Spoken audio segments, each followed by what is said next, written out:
Chers compatriotes, je suis avec beaucoup d'attention les événements qui se déroulent en ce moment à Bamenda et à Buea, zones tôt définies comme étant des zones anglophones au sein de l'État-nation camerounais.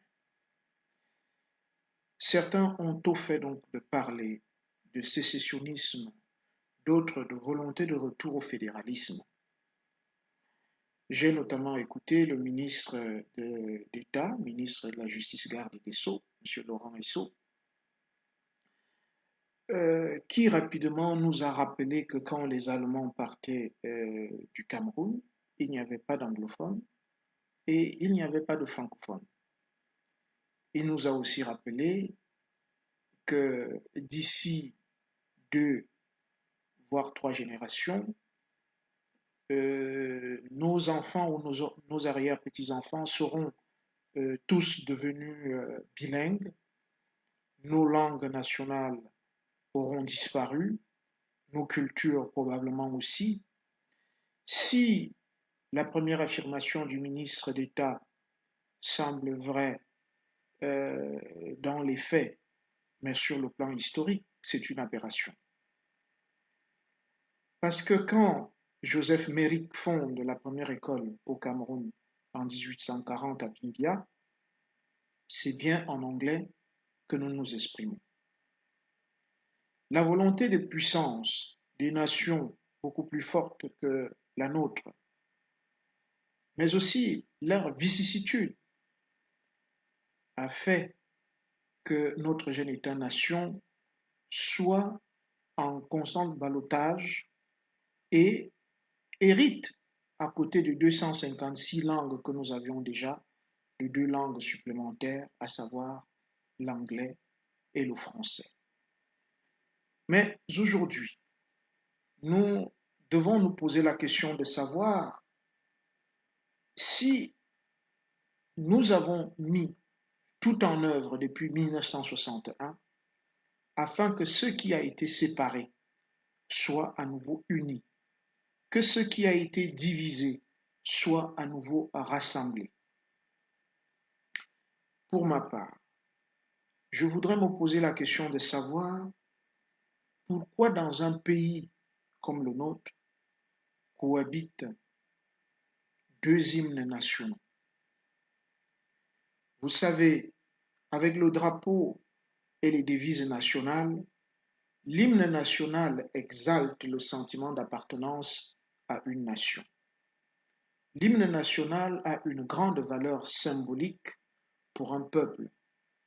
Aujourd'hui, nous pouvons dire que le Cameroun francophone et le Cameroun anglophone n'ont pas un même destin, et ce, à cause de nos dirigeants politiques. Ces dirigeants politiques se recrutent malheureusement dans les 2 parties de notre pays, c'est-à-dire chez les francophones et chez les anglophones.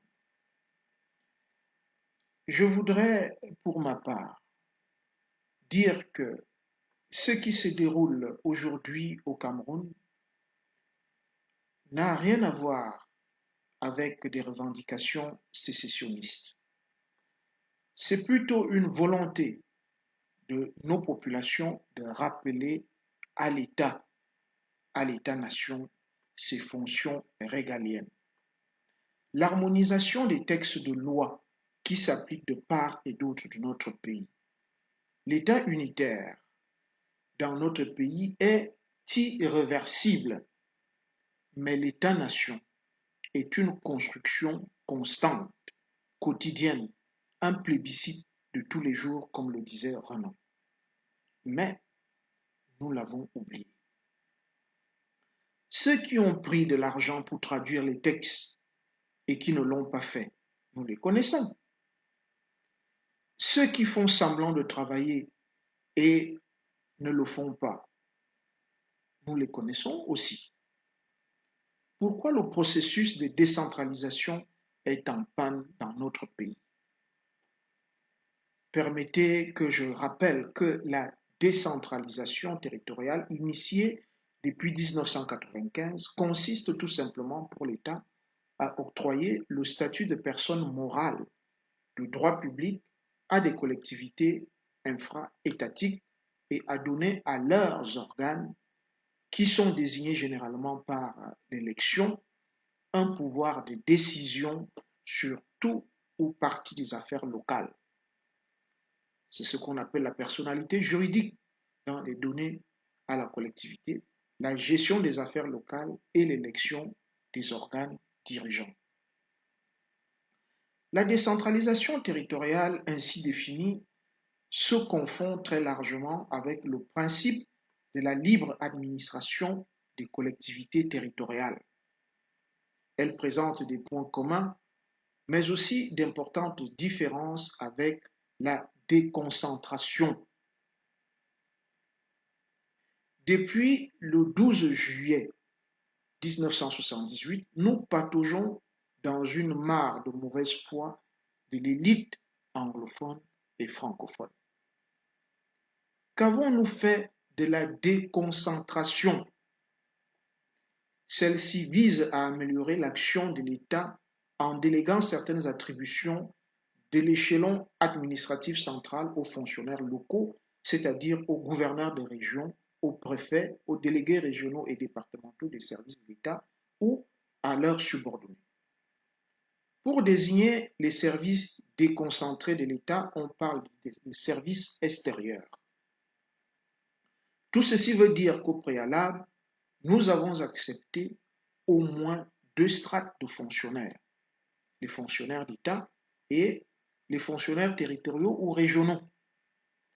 C'est là la base de l'échec de la politique mise en place par le Rassemblement démocratique du peuple camerounais et ses alliés, et ce, depuis 1982. Je vous reviendrai tout à l'heure sur des textes qui ont été signés, notamment lors de la rencontre de Fumban, mais aussi lors du congrès de l'UNC, et qui invitait le président Amadou Ahidjo à orienter de plus en plus le Cameroun vers une déconcentration, ce qui est resté lettre morte. Je discutais hier avec un certain nombre de responsables politiques de notre pays et je leur disais qu'un enfant qui attend toute sa vie de recevoir l'héritage de ses parents pour être enfin un homme ne le sera jamais. Il est peut-être grand temps dans notre pays que nous oublions que la politique est l'art de mentir, mais que c'est l'art de gouverner, de donner des orientations, de donner un cap. Ce n'est que par là que nous réussirons à construire une véritable nation de part et d'autre du Mungo, comme le dit l'hymne national traduit par le professeur Bernard Fonlon. Merci.